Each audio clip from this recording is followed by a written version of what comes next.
Hello and a warm welcome to today's session entitled Literary Echoes, Translation Challenges in Catalan and English as part of this year's online London Book Fair. My name is Ute Steiker. I'm a Europeanist working at University College London, and I will be in conversation today with two of the most preeminent translators working between Catalan and English today. Peter Bush is probably among the most recognized literary translators from Catalan, Spanish, French and Portuguese to English. His Catalan translations, and I'll restrict myself to those today, include Josep Pla's The Grey Notebook, Joan Salas' Uncertain Glory and Mercè Rodoreder's In Diamond Square. He's a former director of the British Centre for Literary Translation and was awarded La Carrera de Sant Jordi in recognition of his work on Catalan literature. Also joining us is Ferran Rafousesa, who has translated more than 100 books by leading 20th century and contemporary North American, British and French authors into Catalan. They include the likes of Thomas Pynchon, Vladimir Nabokov, Toni Morrison, Emma Klein or Susanna Clarke. He too has taught literary translation at the Universidad Oberta de Catalunya and the Escola Bloom, and is a recipient of the Newell Prize. So thank you both very, very much, Peter and Ferran, for joining us today, albeit virtually. Let me say, by way of introduction perhaps, that the title of the session that we were given, Literary Echoes, reminded me of the German philosopher Walter Benjamin. In his really well-known essay on the topic, The Task of the Translator, he defined translating, or the task, as finding that intended effect upon the language into which we're translating, which produces in it the echo of the original. More recently, rather, the classicist Anne Carson, in a preface to her rendering of the Greek tragedy Antigone, which she also called The Task of the Translator, even went a little further. She said, I take it as the task of the translator, she says that to Antigone, to forbid that you should ever lose your screams. So we will, in our conversation today, speak about the complexities, the challenges, resources, and also opportunities for translating between Catalan and English languages and, by extension, cultures. But I would like to start with this idea of the voice of the translator's perhaps almost performative intercession when he or she renders a text anew in another language. And that's going to perhaps be the way that I start this off, by asking Peter first. In a book he co-edited and wrote for, he called one's literary translation the boldest act of writing. And I wondered, Peter, if you'd like to tell us a little more. Well, I look at what I've translated over the last year. I've translated a book of stories about smuggling and fishing by Josep Pla, salt water, on the Costa Brava in the 1930s and 1940s. I've just been editing this morning a book by Najat Al-Hashmi, Mother of Milk and Honey, which relates and creates a narrative by an illiterate woman from the Rif Valley who makes the journey from the Rif Mountains to Catalonia, and a novel by Rosa Maria Arquimbao, 40 Lost Years, which creates a character who is a young dressmaker at the time of the Second Republic, and so you see from the Second Republic, the Civil War and the dictatorship through her eyes.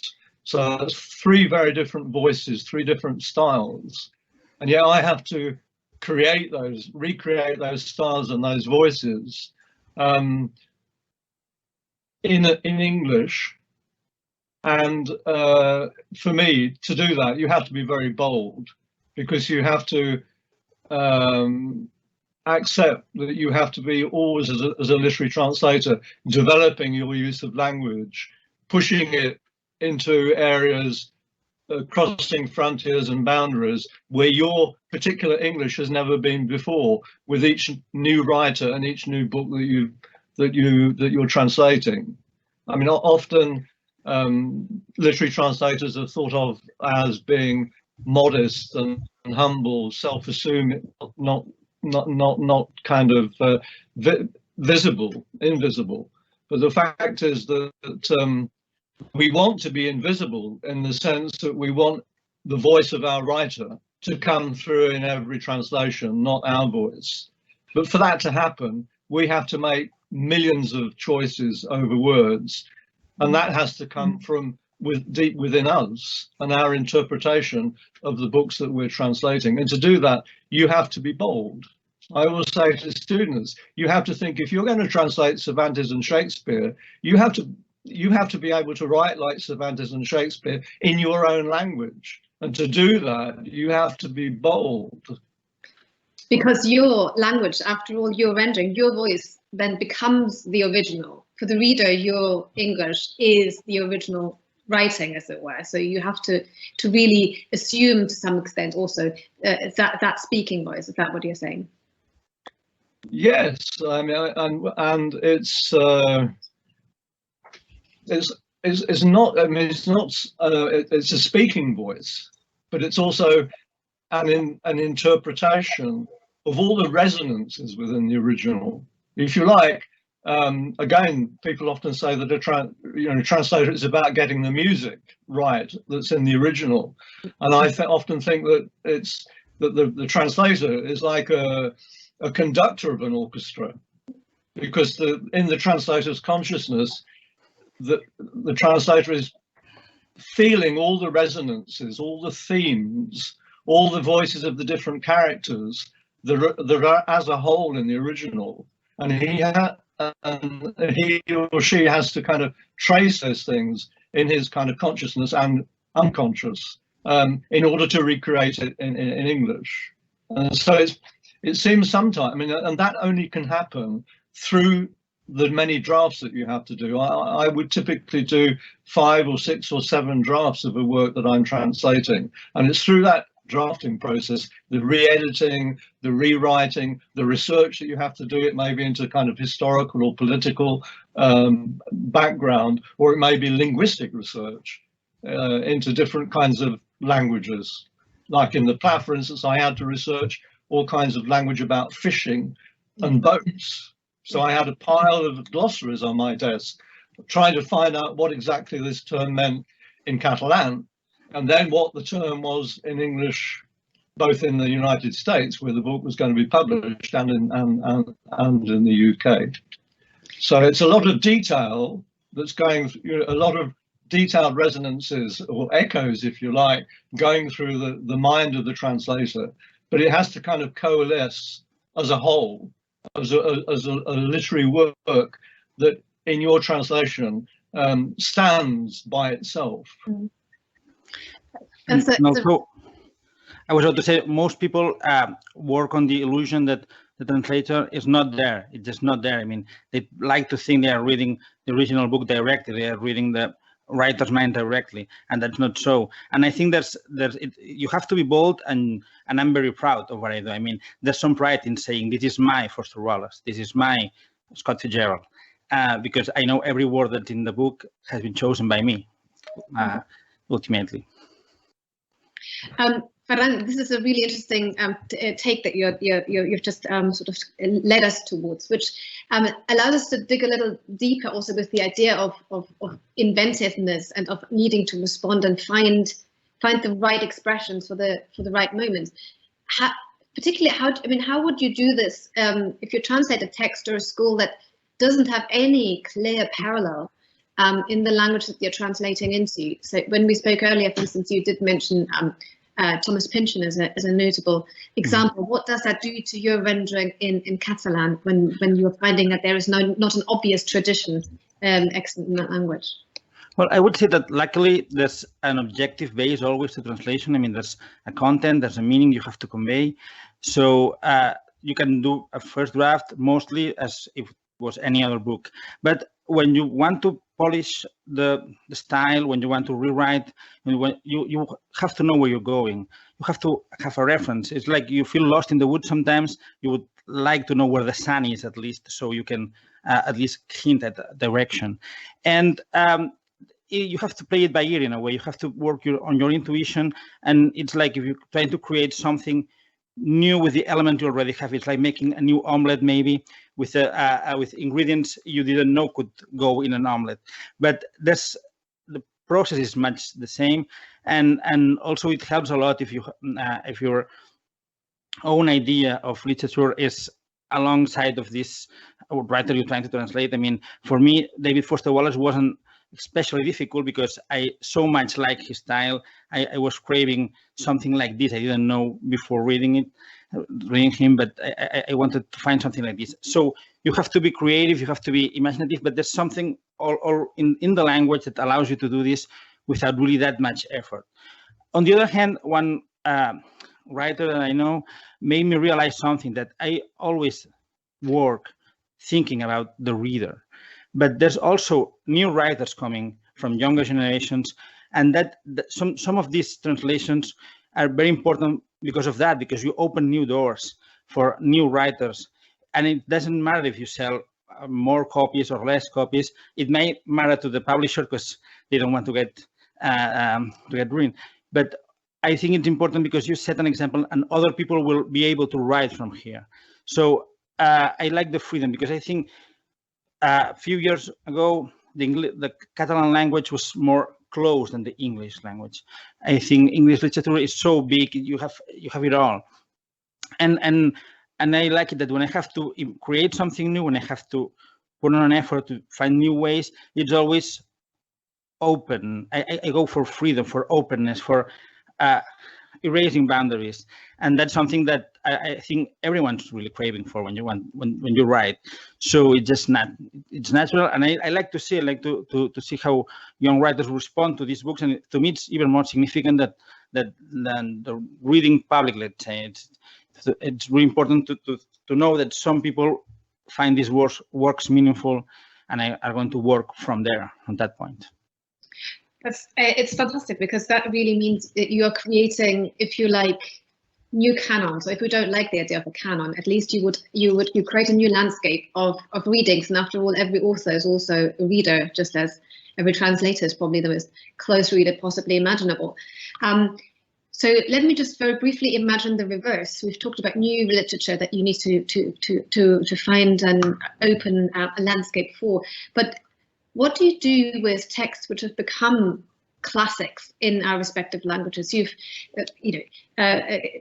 Peter, you're translated Balzac and Proust, for example. Ferran, you mentioned somebody like Toni Morrison or Fitzgerald. There exist previous translations to those works. How do you then return to those works? How do you do it again, if you like? And what are the particular challenges in that? Well, I translated in La Plaza del Diamant, in Diamond Square, by Mircea Rodoreda, which is a classic of the Spanish Civil War. And it had already been translated twice. It had been translated first by Edio Schiele, who was from Ireland. And she married a Catalan, and she found the book when she went to Barcelona one Christmas and loved it, and it kind of resonated with her. And so she kind of found a publisher for it, which is often what translators have to do who are working into English. They have to look for the publisher, and she worked hard and found an agent and found then a publisher, and she translated it. And when I wrote her translation, I realized that the language and of the dialogues was Irish English, Hibernian English. And there were kind of key references in her translation to the Civil War in Ireland. And David Rosenthal then came, a great translator of Catalan literature, and he translated for Edio Schiele it was The Pigeon Girl. And for David Rosenthal, it was The Time of the Doves, and that really kind of, in a way, betrays his kind of approach to the novel, which was to kind of put an emphasis on reconciliation. And he translated it with an American accent. So what was I going to do?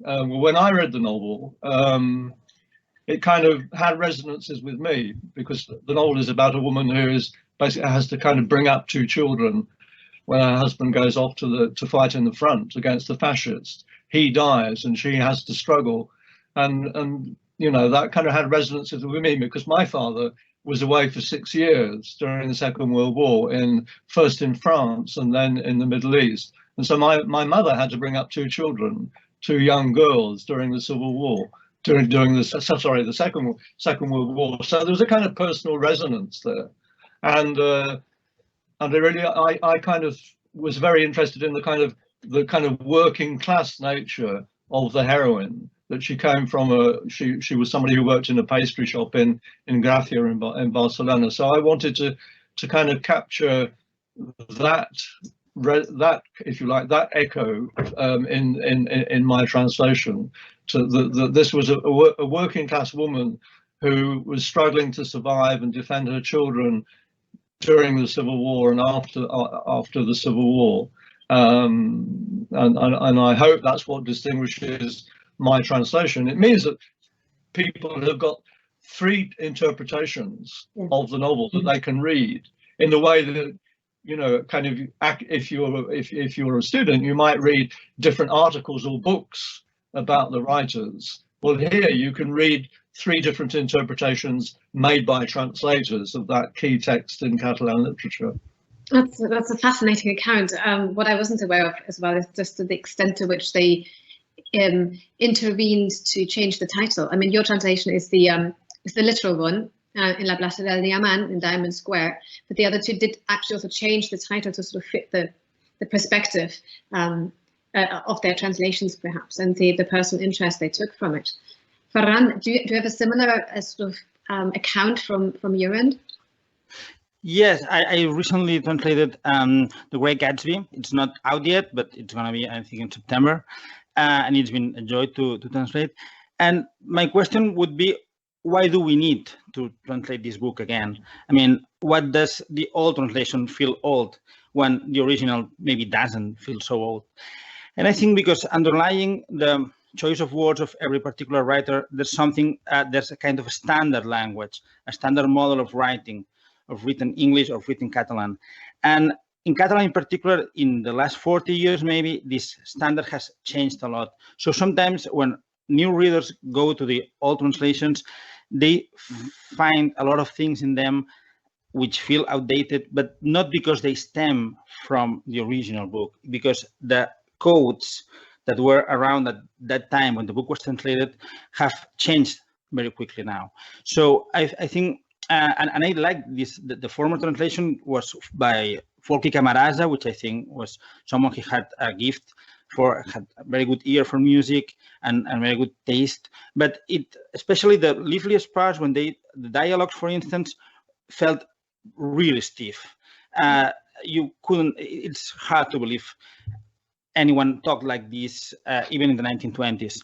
And so I've tried to change the main standard. I mean, I changed the standard to the present one, and then try to just inflect the book with other things. I mean, there's this standard that's almost common for most books, and then there are other things that you can do to make it sound distinctive and special, and to work on the style, and that's what I've done.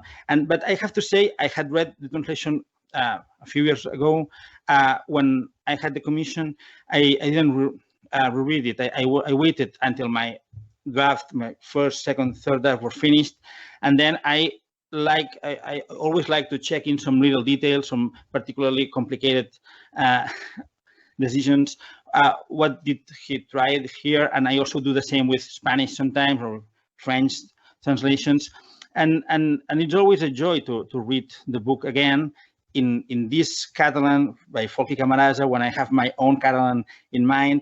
And you feel you get to know the book better in a way, because you've read the original, you've read it in French, you've read it in Spanish, you've read it in Catalan. And I think, I mean, even Scott Fitzgerald couldn't do that. I mean, I've done that in 4 languages, and it's a sure pleasure. And you feel you understand the book better, because every particular interpretation gives you something different, something which you didn't know was there, maybe. So in in many ways, both of you, what you describe is your role as translators, also a kind of a role of a cultural operator, if you like, even a diplomat. Perhaps you're introducing literature to another culture who may or may not have any previous detailed knowledge of the text or the author or the literary tradition in which the book was written. In the case of Catalan and English, of course, there is a certain power differential and asymmetry here between the reach and the sheer number of readers in each language. So how does this affect the task of literary translation for you, from finding commissions to the need for perhaps thinking you provide explanatory notes, or just the way that you approach the translation effort per se? I think that any translator who's translating into English has to realize that, you know, very little is translated into English, and therefore what exists is very little indeed. It's shocking. I mean, the famous 3%. With Catalan, obviously, with Catalan literature, it's much less known than French or German or Spanish, and I feel that Catalonia is known because of Barcelona, Barça. It's known because of Gaudí, Miró, but not the writers, because they have to be translated. And I feel that, well, for instance, like Homage to Catalonia is the book that people identify with in English about Catalonia. And I feel, for instance, that I've translated 4 books or 5 books that have to do with which are inspired by the Civil War. And so I feel that I brought into English voices, Catalan voices about the Civil War, which kind of develop from all, that don't develop from all, but give English and American readers and other vistas of the Civil War. Because all didn't know Spanish and Catalan, so his understanding of what was happening in the Civil War was very limited. Now there are works exist that were written by people who were involved in the Civil War, and they're great works of literature. For instance, Uncertain Glory by Joan Salas, or Rosa Maria Arquimbao, 40 Lost Years. Ferran, I'm going to ask you also for your views, and then we're already wrapping. It's extraordinary how quickly time flies, but I would like to hear your view from the other side as well. Well, I think it's very different, because we're so much surrounded. English is everywhere. Everyone knows the movies, knows the series, knows the books. So the most frequently asked question for a Catalan translator is, how come we don't have this specific book by this specific author, which I would like to read?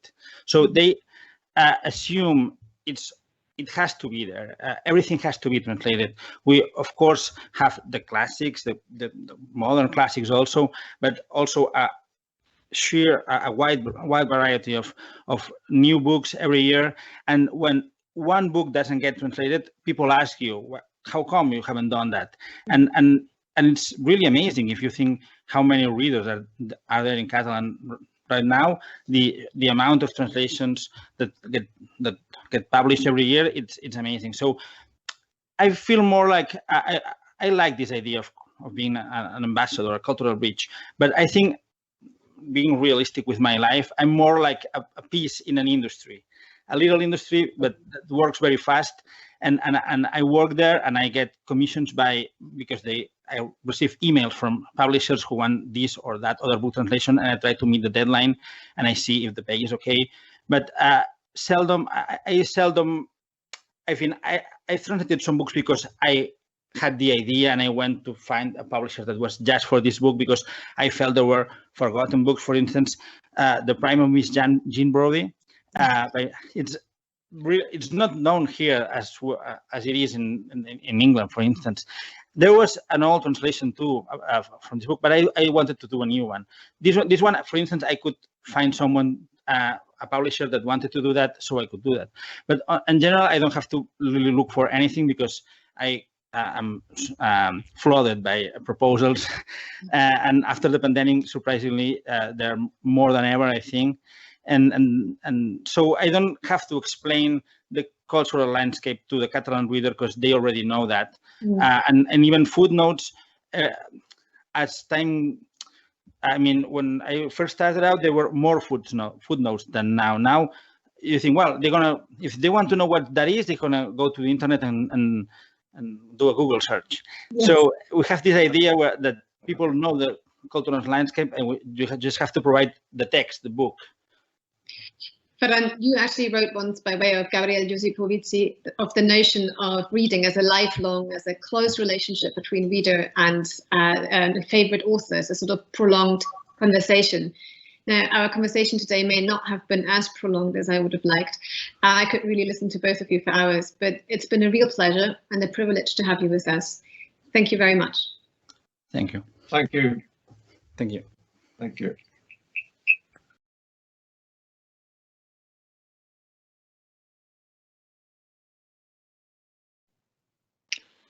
Hello and welcome back to the session today, to our Q&A following the conversation with Ferran and Peter. We have 5 minutes, which is not a lot, but I'm very, very happy to take your questions. And I have already one coming in, which I will put to our guests first, which is to both of you, what was your path into translation, and how would you advise a late bloomer who's trying to get into the field? Well, my path into translation was reading the autobiography of Juan Goytisolo in the late 1980s, and thinking that this was really a book that I wanted to translate. And writing to his agent, I was already in contact with him because I had done a critical edition of Campos de Níjar, a travel book that he wrote in the late 50s. And it kind of turned out that the agent and Goytisolo were supportive. And when they found a publisher, they gave the publisher my name, and the publisher asked for a sample of 50 pages. I sent the sample in, and I had to wait. I waited 6 months, and I was getting no kind of nothing from the publisher. So I finally phoned up the publisher and said, "Well, what's happening? Didn't you like my translation?" Oh, he said, "No, we'll be getting you a contract." That was how I started translating. I started writing poetry and publishing a book, and then writing short stories.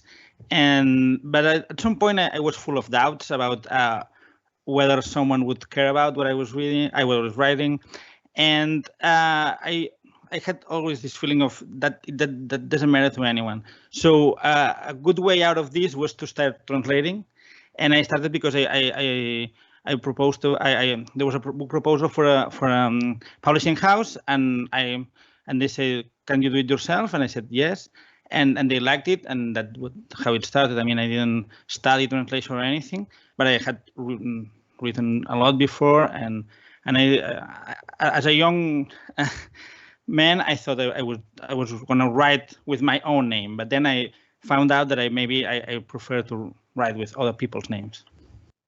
It's really interesting. That really means it's a very idiosyncratic way into the profession to begin with, but one that starts with a love of literature and then also really impetus, an initiative by yourselves to kind of go the first step. Do you think that's still valid today? Do you think somebody wishing to just go for it could go and approach publishing houses proactively in the way that both of you seem to have been doing?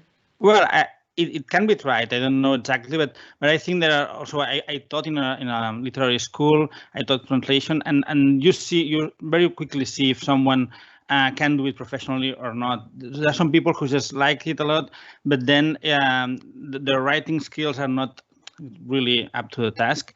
But if the person who's made this question, if he's confident, why not? I mean, you have to try, you have to send a sample so they can see how you work.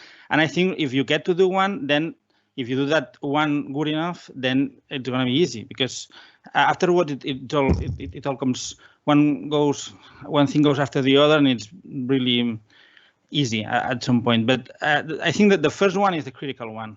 You have to be able to do it, and then you have to be able to do it in a good way. And sorry, Peter.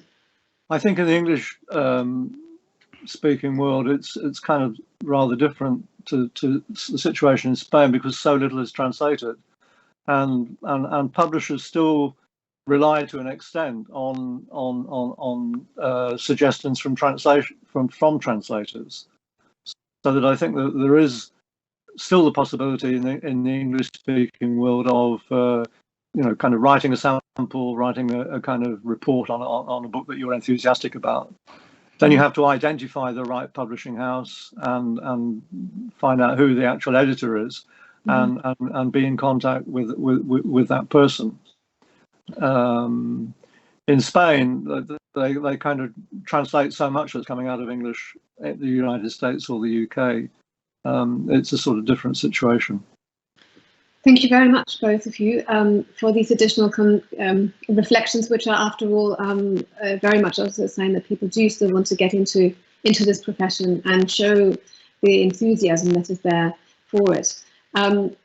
I wish we could follow up and continue our conversation, but we may need to do this again on air or offline in the future, because I'm being told this is now the time to wrap up. So extending my thanks again to both of you, to our audience today, and to the London Book Fair and the Institut Ramon Llull for all their work in bringing this together. It's been a real pleasure.